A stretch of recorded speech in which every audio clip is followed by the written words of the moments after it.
Muy buenas noches, estamos en tercer grado y hoy nos acompaña Joaquín López Dóriga. Hola, doctor, buenas noches. Carlos Loret de Mola. ¿Cómo están? Buenas noches. Denise Merker. Buenas noches. Ciro Gómez Leiva de Doctor. regreso. Gusto tenerte de regreso. Y Carlos Marín. ¿Qué tal, doctor? Pues para comenzar, yo creo que hay que darle seguimiento al tema de las lluvias, del desastre por Ingrid y Manuel, todo el tema de los damnificados. Y yo creo que lo nuevo para esta semana tal vez sea discutir, Joaquín, dos temas. Uno, el de los avisos. Desde hace unos días el secretario Osorio Chong empezó a insistir que sí se habían dado los avisos correspondientes a los gobiernos de los estados y después presentaron documentos que así lo confirman. Y el otro tema tiene que ver con esta declaración del presidente a la que después se le dio seguimiento de que se van a deslindar responsabilidades y fincar cargos a quienes hayan autorizado el desarrollo de viviendas, de fraccionamientos, de centros comerciales, incluso en terrenos que eran no apropiados para ello. ¿Por qué no empezamos con el tema de los avisos, Joaquín?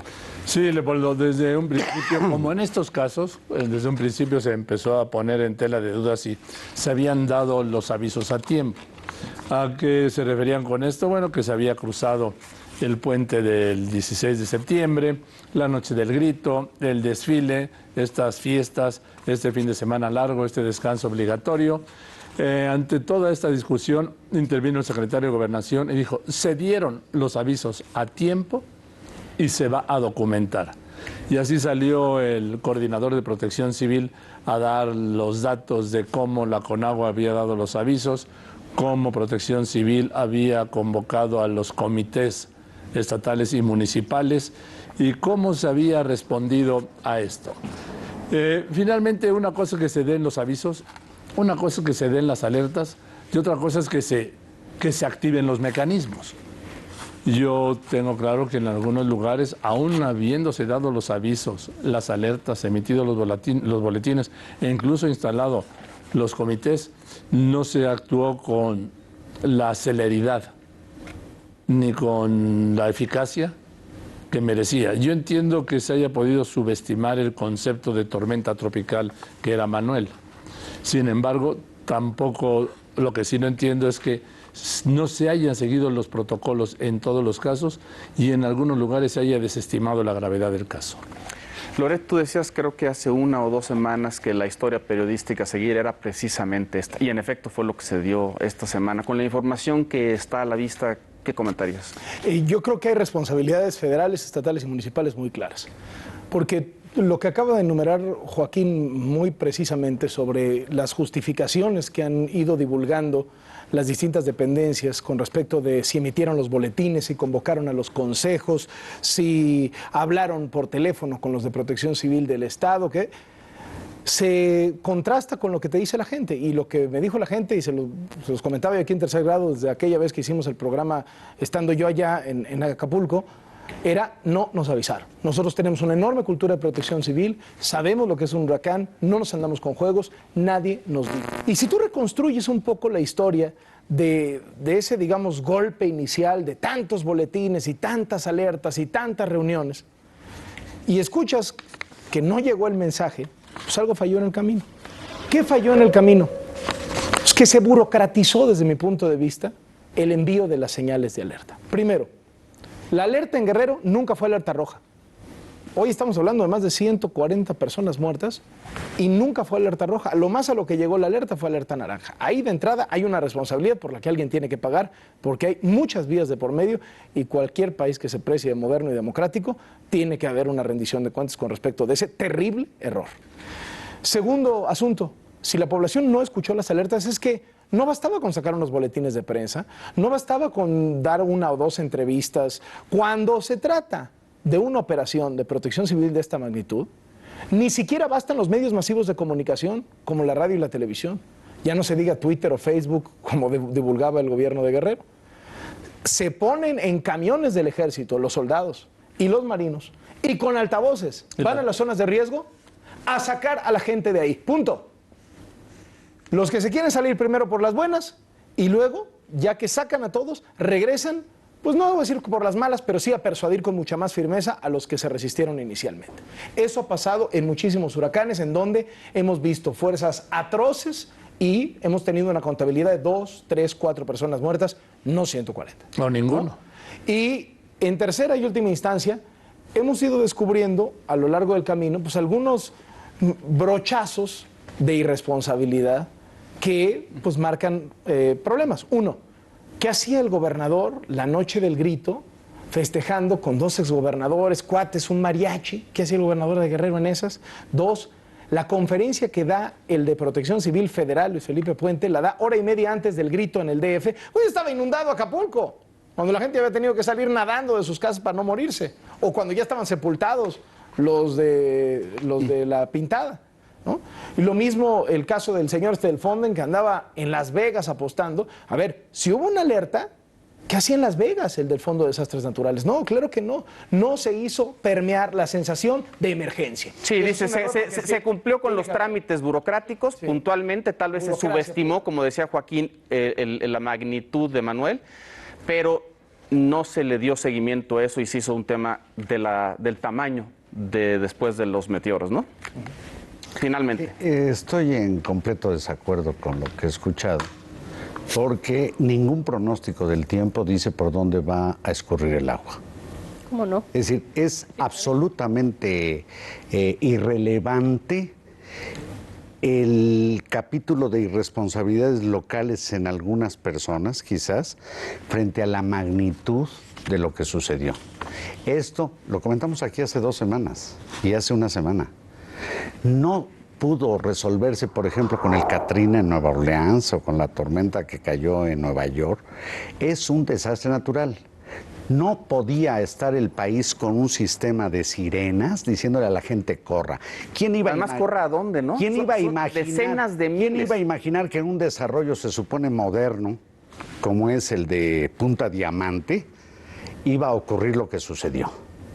Es decir, cualquier alerta que se hubiera dado, si se hubiera podido pronosticar exactamente la magnitud del desastre, no habría dado oportunidad a todos los asentamientos producto seguramente de la corrupción que se han permitido en un titipuchal de lugares en el país.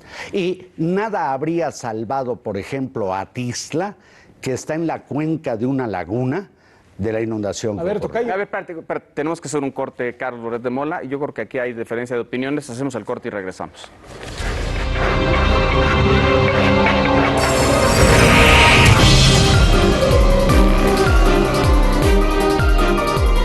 Estamos de regreso y yo creo que lo que decía Carlos Marín ya vincula los 2 temas que yo había comentado al principio. Uno es el de los avisos y otro es el de los asentamientos, en dónde están y cómo, por esa corrupción que hubo, por esa ineficacia gubernamental, pues era inevitable que ante un meteoro de esta magnitud, pues el tamaño del daño fuera gigantesco, al margen de los avisos, dice Carlos Marín. ¿Tú no estás de acuerdo, Denise, o sí? Déjame tomar partido por Carlos Loret, en esta diferencia que tiene con Carlos Marín. Como suele que suceder. Es, de entrada, indiscutible, fue algo de una enorme magnitud, se quedó estacionado en una zona, una cantidad de lluvia impresionante. Eso hubo capacidad de predicción, si la hubo, el Servicio Meteorológico Nacional tenía la capacidad y la tuvo de decir, vienen lluvias, y dijo la cantidad, y no solamente dijo, el fenómeno va a chocar contra las montañas y van a haber escurrimientos. Ahí no hay duda, o sea, hubo capacidad de predecirlo. Después, efectivamente, muy burocráticamente, pues empezaron a circular lo que dice el papelito, ¿no? Que manda el boletín acá, manda el boletín allá. No hay ninguna duda, los boletines se mandaron. ¿De qué sirve avisar? De 2 cosas. Uno, en cuanto a las autoridades para tomar medidas preventivas. Yo he sido evacuada, efectivamente, en Quintana Roo. 6 de la mañana llegaron y me sacaron porque venía un huracán a las costas, el ejército efectivamente llegó y me sacó. Para eso sirve avisar y para eso sirve dimensionar de antemano la dimensión por parte de las autoridades. Yo creo que en este caso, si me lo permites, no hubo esa capacidad. Y segundo, nada más, para decirlo también, tampoco hubo manera de avisar, no hubo tampoco esa alerta para que la gente supiera que iba a llover en Guerrero, sabiéndolo el Servicio Meteorológico Nacional, teniendo todos los datos en sus manos, y no hubo alerta a la población y tampoco se vio ni se apreciaron las acciones preventivas que se puede tomar por parte de la autoridad. Que eso hubiera sido suficiente frente a la magnitud, no sé, no creo, porque fue muy grande. Que eso lo hubieran tenido que hacer, sí creo. Avisarle a la población me parece Doctor, se está creando un equívoco muy delicado. Deja que termine, Denise, por favor.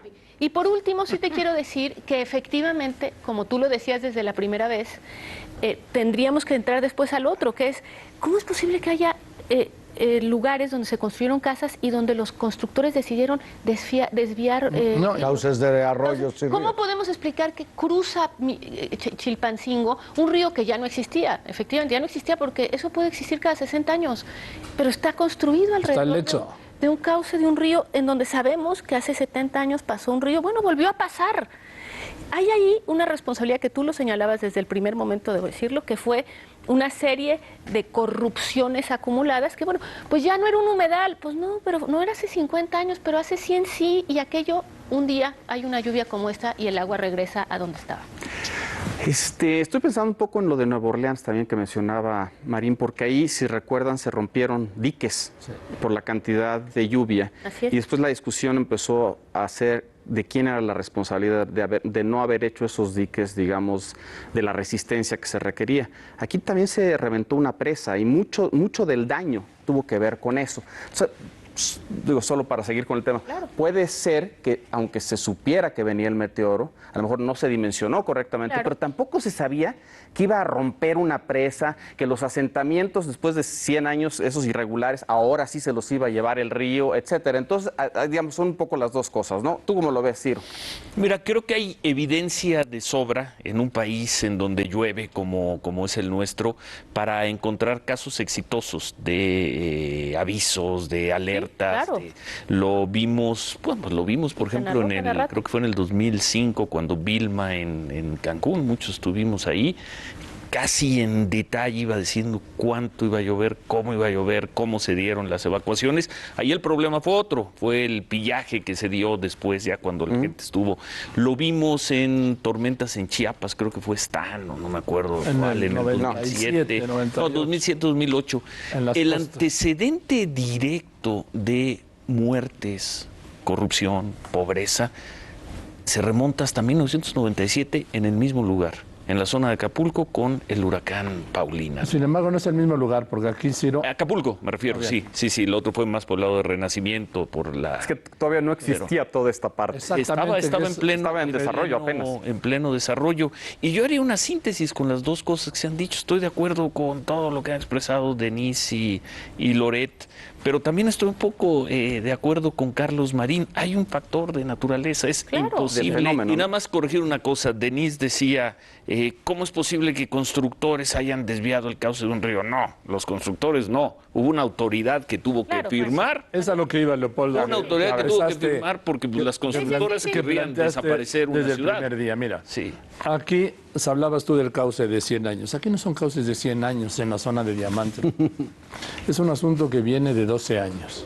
Desde el desarrollo, y no es Punta Diamante, porque se quedó a salvo. Vamos, es la zona Diamante. Y en donde vemos que 3 grandes constructoras, Geo, que incluso Geo hizo la desviación de un cauce y le puso su nombre. Es el cauce Geo. Omex y Sare, en combinación con 4 presidentes municipales, Seferino Torreblanca, Alberto López Rosas, Félix Salgado Macedonio y Manuel Añorbe, otorgaron estos permisos. Estos permisos, en esta zona se construyeron 35,000 casas, Leopoldo, de las cuales hoy 30,000 están bajo el agua. Sí. Solo el Infonavit y el ISSSTE tienen 7,500 casas dañadas. Con esto quiero hablar de la dimensión. Sí. Se creó una zona comercial donde está el Costco, que se inunda no con esta tormenta tropical, que se inunda con cada lluvia fuerte. Se desviaron cauces que iban a Puerto Marqués, que por cierto Puerto Marqués es una zona más que humedal que está bajo el nivel del agua de la comunidad de Puerto Marqués. Entonces, ante todo esto, que además no es exclusivo ni de Acapulco ni de Guerrero, es un mal nacional la corrupción en el desarrollo urbano, colusión entre autoridades y desarrolladores. ¿A dónde voy con todo esto? Que por primera vez dicen, aunque lo dijeron en 97, pero se les olvidó, por supuesto, y espero que esta vez no, que se va a hacer una investigación de quién otorgó estos permisos, que además están perfectamente ubicados los mapas y los planos, y qué constructoras fueron partícipes de esta violación. Porque estamos hablando, Leopoldo, de un desastre como el que no se había visto en Acapulco.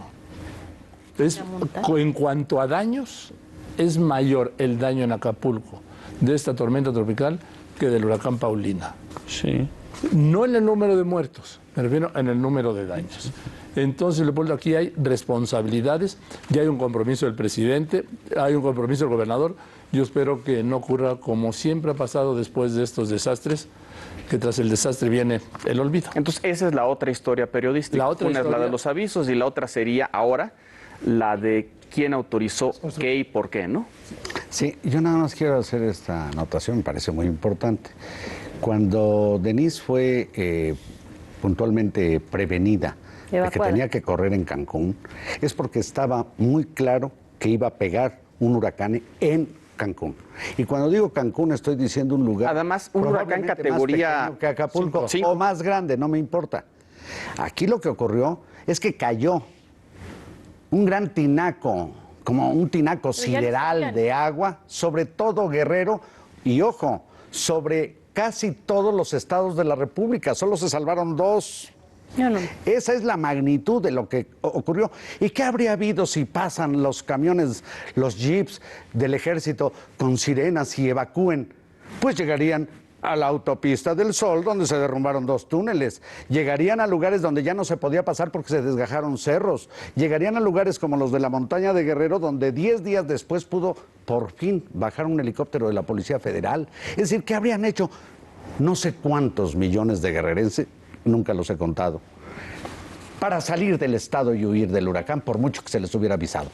No es lo mismo cuando se dice con precisión, va a pegar en tal localidad, a cuando viene. Porque además aquí no era un huracán, ni siquiera era un huracán. Todo ese mar aéreo y te lo sueltan. Pero sí se sabía. Es inimaginable suponer que pudo haber sido salvada la situación de desastre que vive el Estado. Bueno, un último comentario sobre este tema de Denise Merker. Tiene razón. ¿Tú quieres también hacer un comentario? Sí, A ver, claro.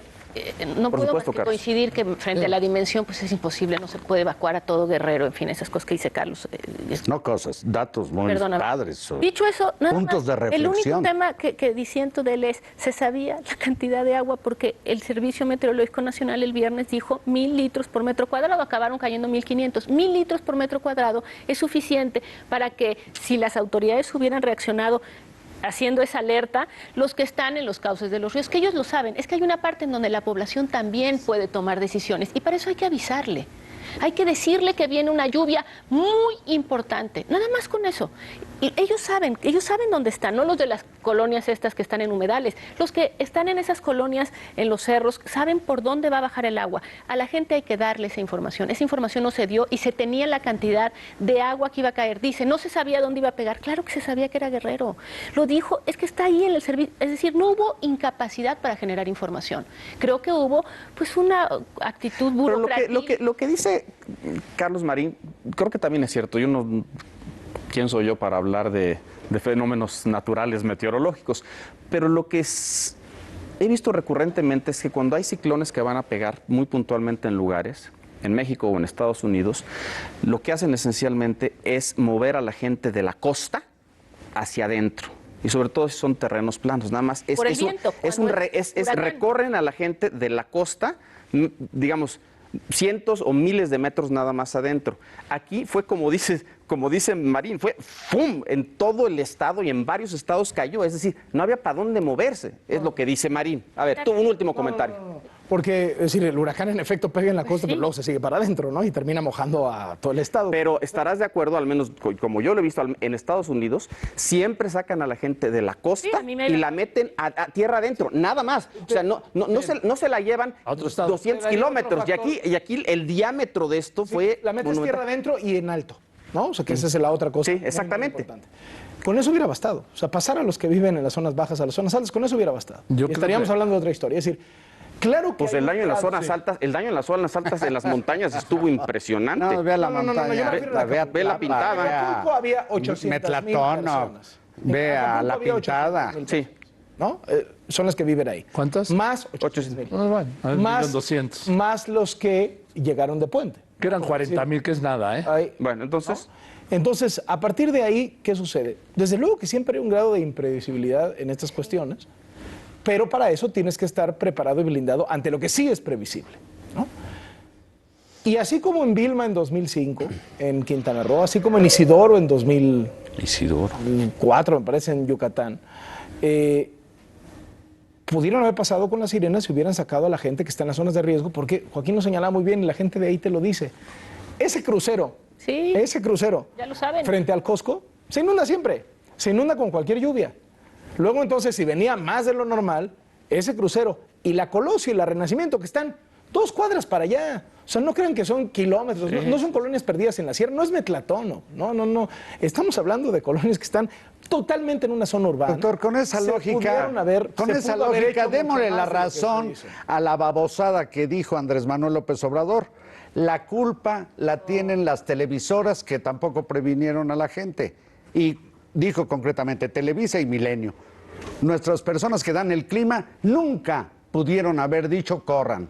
No, pues de entrada no es su labor, pero sí dijeron... No, es que es muy políticamente correcto decir, de esto también tiene la culpa el gobierno, ¿no? Tienen la culpa los distintos gobiernos corruptos que hicieron posible en algunas áreas la otra, que se diera lo que estás diciendo al fondo es el gobierno actuó bien, entonces la gente es tonta, porque en el no se salió resto la gente que es tonta. manera de No, la prever. gente no es tonta. no, lo que está diciendo es que creo que lo que está diciendo Carlos Marín es que pues no se previó el tamaño de esto. Y ya que mencionas a Vilma y mencionas a Isidoro, yo recuerdo que no sé el nombre, tú lo recordarás, de este huracán que se estacionó ahí por Belice.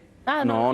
Eso ocurrió con el Paulina en Que se estacionó ahí como 3 días y que la devastación que provocó en Salvador. Exacto. Esto es parecido a es lo eso. que ocurrió Es decir, no es con el Paulina en no es un Acapulco. fenómeno que Se paró pasa y claro. corre en terreno plano, como Quintana Roo, sino que se estaciona en un terreno amplísimo y ahí se queda y llueve y llueve y llueve. Bueno, es decir, eso, ¿cómo predecirlo? ¿Cómo predecirlo que se iba a supone que iba a durar 6 horas y duró 28, ¿no? Sí, también se estacionó sobre Cancún. No Finalmente, estamos hablando del desastre en algunas colonias mal asentadas en Acapulco. Bueno, ¿por qué estamos no? hablando de un desastre nacional que fue por 2 fenómenos meteorológicos que no solamente es el del Pacífico, sino el otro. Es decir, es descomunal.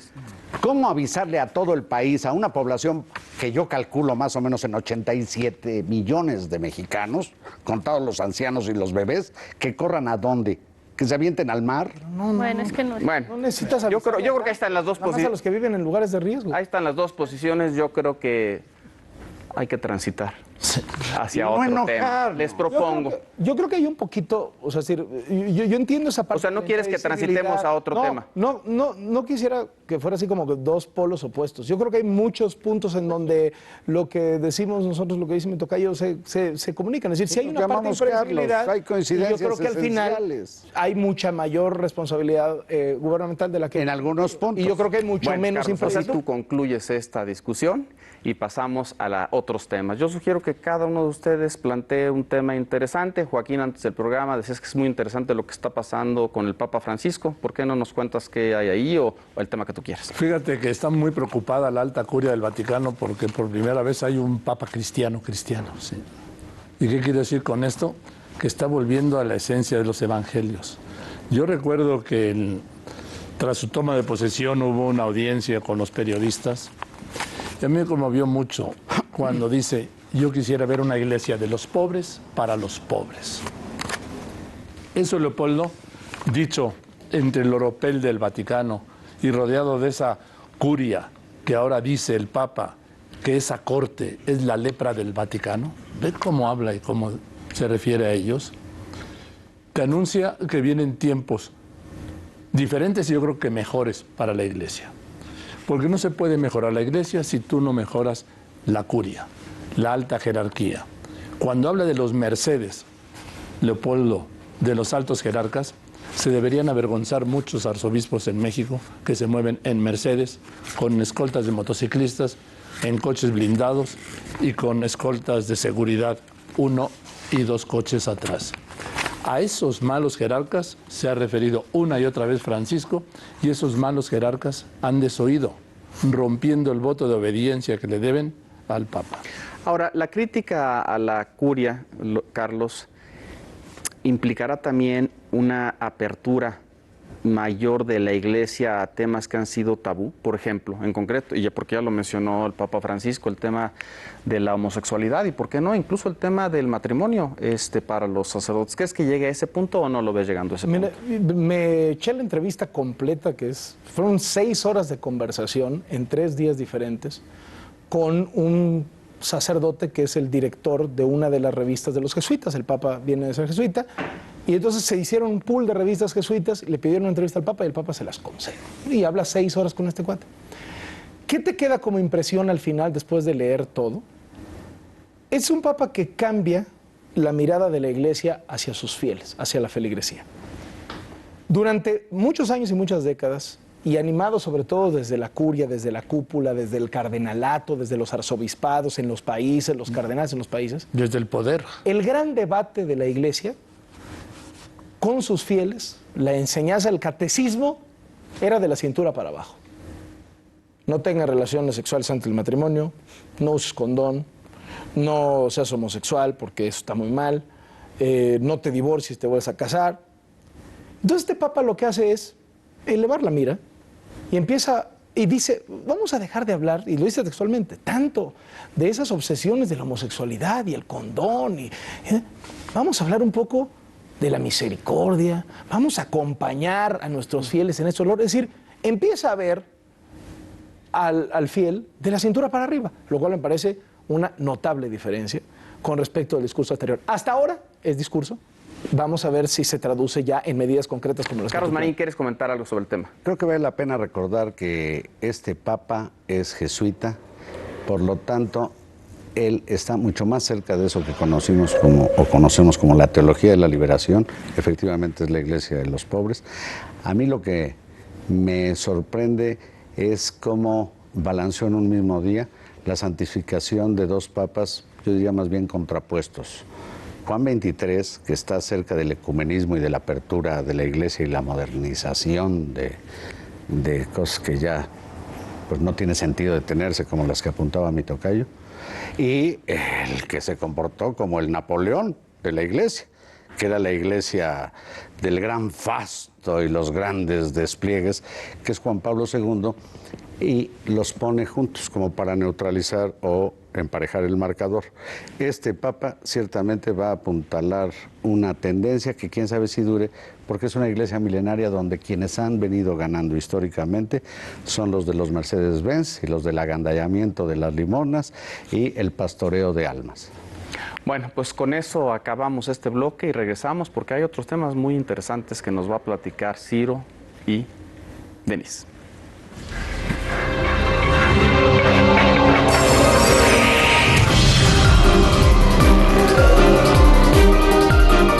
Ciro Gómez Leiva, un tema.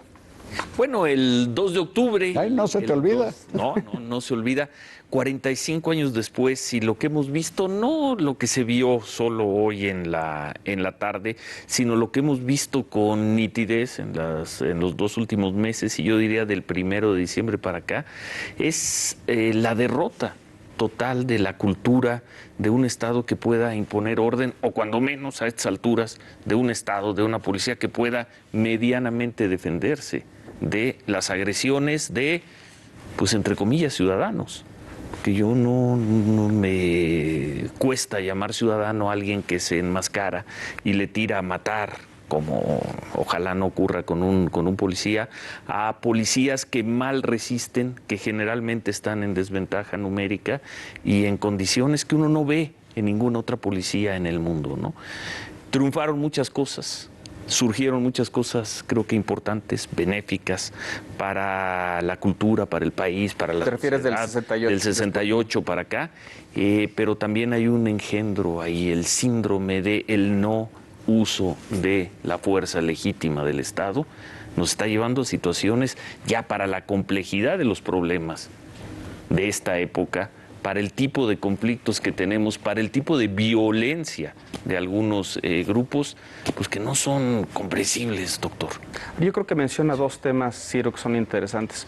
Uno es el Estado y cómo hemos visto que reacciona en los últimos meses, sobre todo, y por la presencia sobre todo de la coordinadora y su tipo de manifestaciones y bloqueos que ha hecho. Ante eso, dice Ciro, el Estado no ha respondido como... Se defiende como puede. Se defiende como puede. Ahorita lo que vimos es que previno la situación como pudo, con todo lo que hizo en el Zócalo, en las calles cercanas al Zócalo, con las vallas enormes que puso. Pero dice Ciro, está a la defensiva esencialmente. Ese es un tema.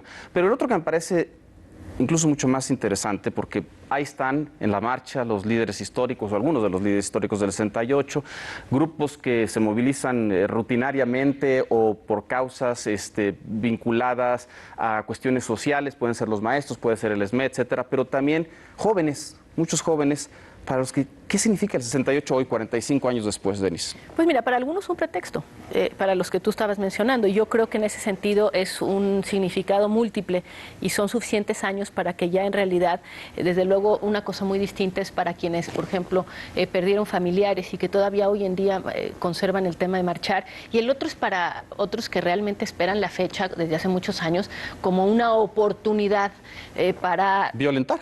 Y entonces, ¿qué es el 68? Son muchas cosas.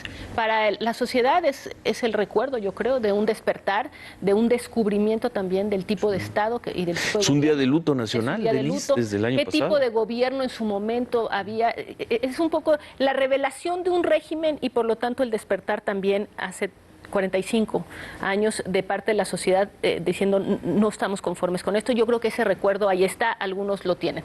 Por otra parte está el pretexto para otros que no tienen ni idea de qué es el 68 y que simplemente es lo mismo el 68 que el 1 de diciembre toma de posesión, que cualquier ocasión será buena.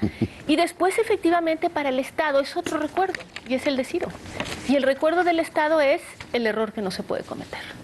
Y en ese manejo es donde vemos que de repente pues el desalojo del Zócalo les sale muy bien, pero pues no lo quieren practicar. Son dubitativos, digamos, en el uso de la fuerza. Sí, lo cual en principio no me parece mal, pero sí cuando llega a los extremos en donde hemos visto efectivamente esa pasividad frente a unas verdaderas agresiones hacia la policía. En todo caso, creo que es una herencia múltiple y de muchos significados según donde te pares y según los objetivos inmediatos y mediano plazo que tengas. Es un despertar y dirían muchos, yo diría, un punto de inflexión, es digamos, el antecedente más inmediato del cambio democrático larguísimo que hemos tenido en México, pero es una herida también, una herida que inhibe al Estado a comportarse de una manera, digamos, consistente. Vamos a ponerlo así, dice Denise. ¿Cómo lo ves tú? Y después de eso quiero pasar al tema de que ha estado implícito aquí del policía recientemente... Y me dejas hacer un comentario del 68. Sí, como a ver, un comentario del 68. ¿Quieres empieza, Juan? Empieza, Juan. Es que mencionaba Denise que entonces el 68 fue el despertar de la sociedad. No, aquí hay una confusión. Fue el despertar, fue un movimiento estudiantil exclusivamente. No fue el despertar de la sociedad. Eso produjo con los años un referente que llevó a un proceso democrático. En el 68 no hubo una sola bandera en defensa de la democracia. No, si no dije eso. No, pero en fin, dije lo quiero ubicar en su momento, entonces hace 45 años que era tu pregunta, fue un movimiento estudiantil y lo que se recuerda hoy es el aniversario de una matanza. Los pueblos recuerdan sus matanzas. Hoy estamos recordando y se recordó aquella matanza de jóvenes, Leopoldo, en la Plaza de las Tres Culturas, que luego sirvió como referente para un proceso democrático que se convirtió en algo incontenible. Tú estuviste ahí, ¿no, Carlos? Perdón, sí. Yo estuve ahí. Tú estuviste reporteando. Joaquín, como reportero, yo estaba en el Consejo Nacional de Huelga. Yo no fui nadie de los históricos, pero ahí andé, como diría el cuento. Ahí andé y estuve en la Plaza de las Tres Culturas y no participé en ninguna otra gesta memorable que no fueran las manifestaciones. Pero aquí hay una pequeña diferencia con lo que dice Joaquín. No enarboló una lucha por la democracia el movimiento estudiantil, eran 6 puntos muy concretos, pero eran puntos por las libertades democráticas. Claro. No, por las libertades, punto. No. Bueno, Hay por libertades las en las que se asienta Está la implícito. democracia, sin las cuales no hay democracia. En ese sentido, para mí, la profundidad del movimiento y la conmemoración necrológica de esta fecha no es solo referida a Tlatelolco, son los muertos del movimiento. 4 meses, efectivamente, un movimiento de estudiantes y de profesores. Bueno, salí a la marcha y había tumultos de gente, como en un desfile deportivo, que salían a aplaudir a quienes caminábamos. Ahora, estas marchas conmemorativas hacen que la gente más bien se tire abajo de la mesa o de una banca, porque dice, ¿quién sabe qué va a pasar? En aquel tiempo se le temía a la policía. Hoy quisiera, como bien dice Ciro, quisiera uno que la policía cuando menos hiciera su trabajo. Frente a gente que ha hecho del 68 y del 2 de octubre un modus vivendi para medrar de cadáveres y de un movimiento cuyo sentido profundo la mayoría, creo yo, desconoce, y donde hay colados de agrupaciones profundamente antidemocráticas. El caso más notable es el de la coordinadora, que va como lapa a pegarse en un movimiento de algo que tiene que ver con un movimiento de estudiantes, con profesores, yo les digo maestros, tienen su título, pésimos maestros, que pelean todo menos una mejor educación. A ver, tú, un último A comentario. mí me tocó formar parte de esta generación que, estando en la prepa, empieza a ver claramente el movimiento de México de un régimen profundamente autoritario que empieza a exhibir grietas, que empieza a tener que ceder hasta ver a un México que avanza en el terreno de la democracia y la alternancia, etcétera, ¿no? Acompañado de todo ese proceso, vienen una serie, un alud de divulgaciones con respecto de la verdad histórica de lo que había sucedido ahí, ¿no? Y empieza uno a ver pues, qué era lo que se sabía antes, cuáles son las nuevas revelaciones. Hubo unos 5, 6, 7 años en esa época de estallido de información, en donde se abrieron los archivos y se dieron a conocer nuevos videos y hablaron y fotografías y las memorias del general que publicó Monsiváis, me parece que en coautoría con Scherer. O sea, empieza una luz de información y luego baja. Otra vez regresamos, digamos, al estado en el que nos encontramos ahora, en que llega el 2 de octubre y no hay enormes revelaciones periodísticas sobre qué sucedió en esa época. Entonces yo creo que desde un punto de vista, ya no lo soy, pero me acuerdo que era lo que pensaba al respecto, de un joven, de un preparatoriano, de un universitario que hubiera estado en la edad de los de la matanza de Tlatelolco, nada más que en Paseo de Montejo, en Mérida. Pues, ¿qué descubres? Primero hay una parte de decir, qué bueno que a mí no me tocó vivir en este estado de cosas. O sea, creo que es una medida de lo que ha cambiado. Es una medida muy clara. Es un punto de referencia para medir lo que ha cambiado. Segundo, un miedo, una precaución, decir, no quiero que esto vuelva a pasar. O sea, no quisiera que esto volviera a pasar en mi país, ¿no? Tercero, un recuerdo, ¿no? Me parece muy relevante, una de esas cicatrices que enorgullecen en términos de cómo cicatrizó, no cómo se hizo, ¿no? Es decir, creo que gracias a ese movimiento del 68 y gracias a esas muertes que no fueron en vano, se avanzó en muchísimos terrenos en nuestro país, en su memoria y en su recuerdo. Y termino con la parte más lamentable de todo esto, que son pues, los vividores del 68, sí, ¿no? Los fanáticos del martirologio, los que se mueren de ganas de que esa historia se vuelva a repetir. Sí. Son los equivocados y son los menos. La mayoría de la sociedad no queremos que eso se vuelva a repetir y no vemos ninguna condición para que eso se vuelva a repetir en el país. Y hay grupos hoy en la calle muertos de ganas de que los vuelvan a repetir. Eso me da entrada al otro tema que mencionábamos aquí de pasada, que es la coordinadora, el bloqueo que hizo en el Boulevard del Aeropuerto ayer y la agresión a los policías. Uno de ellos está en coma. Se había dicho, no sé si con razón o sin razón, que estos grupos luego buscan que se repita, no sé si la coordinadora, pero grupos a los que tú te refieres, que se repita, digamos, la violencia del Estado hacia ellos. Sí. Aquí, sin embargo, lo que vio fue exactamente al revés, la violencia de un grupo social hacia la policía y queda un policía en coma, Joaquín. Sí, Leopoldo. Tiene razón lo que dice Carlos. Hay quienes serían felices repitiendo un capítulo como ese que es irrepetible. Es irrepetible porque hoy no podríamos entender al ejército entrando a Ciudad Universitaria a detener alumnos y maestros como la maestra Ifigenia Martínez, que aquella noche la detuvieron en la Facultad de Economía. Detenciones de centenares, casi 1000 en cada detención trasladaron militar. En camiones militares aquí a lo que era Tlaxcuaque, a los calabozos, ahí a los sótanos. Es imposible que se dé aquello. Te quiero decir que en el 68 no hubo un policía descalabrado. Sí, efectivamente, le dieron 2 tiros al general Toledo la tarde del 2 de octubre ahí en la plaza de Tlatelolco. Hernández Toledo, el general Hernández Toledo. Pero en el desarrollo de las manifestaciones... Hubo 2 soldados muertos. Sí, pero en el desarrollo de las manifestaciones, antes de Tlatelolco, esas sí eran megas, eran de cientos de miles, Leopoldo. No hubo un policía descalabrado. Y eso que ya se habían Una dado, agresión a un edificio o a un inmueble. y eso que ya se habían dado jóvenes muertos en la Escuela Rural de Enfermería del Politécnico y en el casco de Santo Tomás. Pero no hubo un solo policía descalabrado. Lo que quiero decir que entonces las víctimas eran los estudiantes. Hoy, como un cambio rotundo y diferente de lo que era aquel 68, de lo que fue aquel 68, resulta que los contundidos, los heridos, y en este caso un policía que queda en estado de coma, alguien me decía, no está en estado de coma, lo tienen en estado de coma. Bueno, que por las lesiones lo tienen en estado de coma, inducido. Pues ahora las víctimas son del lado de la policía, Leopoldo, lo que te refleja 2 cosas. El grado de violencia de algunos grupos que no existía por parte de los manifestantes del 68 y la pasividad de los cuerpos policíacos. Las víctimas están, a lo mejor diría yo, no en este caso concreto, pero cuando menos en los 2 lados, ¿no?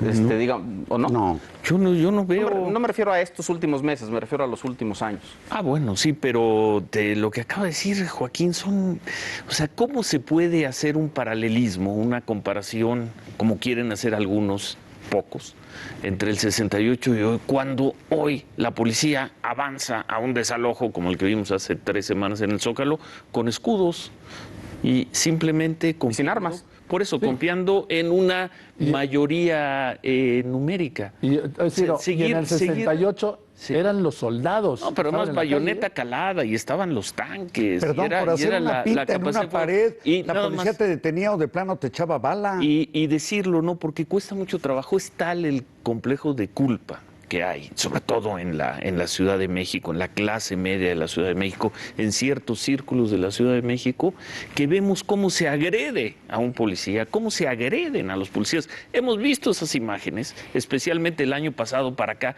cómo les tiran, cómo les dan tubazos. A matar, pero son muy pocos. Te lo acaba de decir Joaquín, los que se atreven a decir, señores, en esta circunstancia, la víctima es el policía. No nos atrevemos a decirlo. 20 tipos apedreando a 2 policías que medio se defienden, los jalan, los tiran, los patean, van a estado de coma y nosotros seguimos hablando del Estado y la violencia y la represión. Es increíble, ¿no? La incapacidad que tenemos para describir imágenes que yo diría incontrovertibles. Bueno, Increíble. Vamos ahora con Denise, que tiene urgencia de hablar. Es que quería yo nada más decir algo porque estando muy de acuerdo y me parece muy útil todo lo que han estado recordando, porque creo que detrás de una serie de entrevistas que he hecho con algunos de estos jóvenes, por ejemplo, de la Universidad Autónoma de la Ciudad de México y demás, me impresiona la falta de memoria y por lo tanto de historia, que es... Realmente, hablando con ellos, de repente te dicen que en la manifestación están preocupados por si desaparecieron a alguien. Y uno dice, ah, caray, pues ¿dónde están? Porque hay una ignorancia de dónde venimos. Es decir, recordar de dónde venimos también es ser capaces de, reconociendo la terrible desigualdad de este país y los defectos que tenga, el enorme avance que hemos tenido.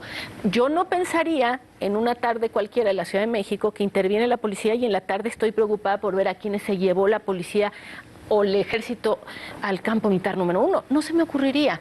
Me impresiona por la falta de preparación, y creo que en este caso sí, de memoria y de historia, que de repente uno entrevista a estos chavos y te empiezan a contestar en términos que un joven del 68 con absoluta, digamos, razón me estaría diciendo, pero que volteas y le dices, oye, ¿cómo que desapareció? ¿Por qué crees que van a desaparecer? No.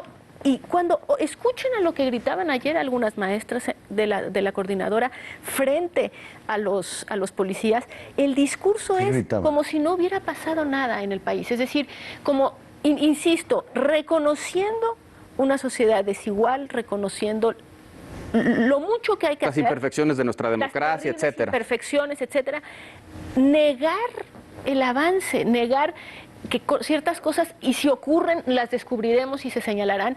Esta educación, finalmente, de la que también son muy responsables, algunas normales rurales en particular, donde uno llega y escucha el discurso y parecería que no ha pasado nada en el país, y que salen a la calle enfrentando en su imaginación un Estado como el del 68, cuando definitivamente no está ese Estado. Incluso cuando ha habido, ahora se ha mencionado por artículo 19 en concreto, detenciones arbitrarias, y son un puñado, hasta donde yo he escuchado, rápidamente se sabe de ellas, se conoce,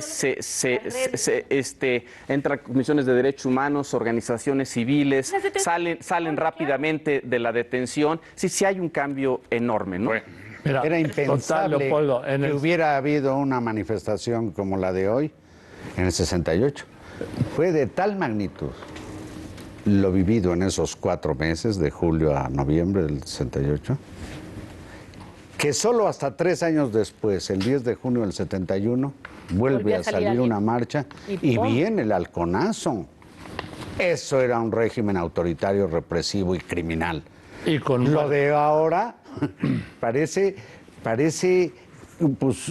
gobiernos más bien como de salón de clases. O sea, no tienen la menor idea, muchos de los marchistas, de lo que están hablando. A ver, un comentario final y concluimos el programa. Sí, Leopoldo, de ciencia ficción.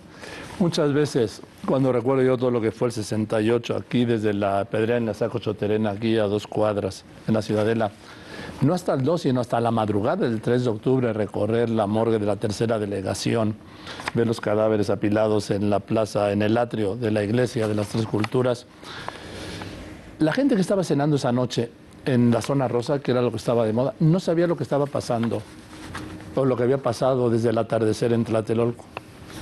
No se sabía, Leopoldo. Era un hecho aislado. Se empezó a conocer un poco por la noche en el noticiero Excelsior del Canal 2. Sí, con y luego al día siguiente Carpinteiro. En los periódicos. Esa noche no se supo. El ejercicio que he hecho yo alguna vez, y hasta me darían ganas de escribirlo, es ¿qué hubiera ocurrido en el 68 si existieran las redes sociales? Claro. Sí. O la sociedad organizada, la cantidad de ONGs que hay sobre estos medios, temas. aunque Los medios de Ciro comunicación Gómez de hoy, las redes. Sí, vamos a radio, en vivo. Bueno, en vivo. Con que Lo hubiera que un ocurrió en Ciro. el desalojo que fue cubierto en vivo por las cámaras, en donde si algo hubiera ocurrido... Y vete más allá. Sí. No había Atenco, a mí me tocó porque fue muy temprano. Atenco yo lo transmití en vivo completito. En Canal fin, 2. ¿qué hubiera ocurrido en el 68 en todo el movimiento si hubieran existido redes sociales? Es un ejercicio De ciencia ficción, dices. Bueno, con eso concluimos esta emisión de Tercer Grado y lo esperamos la próxima semana en este mismo espacio para un nuevo debate entre los periodistas que día a día le dan la noticia. Hasta entonces.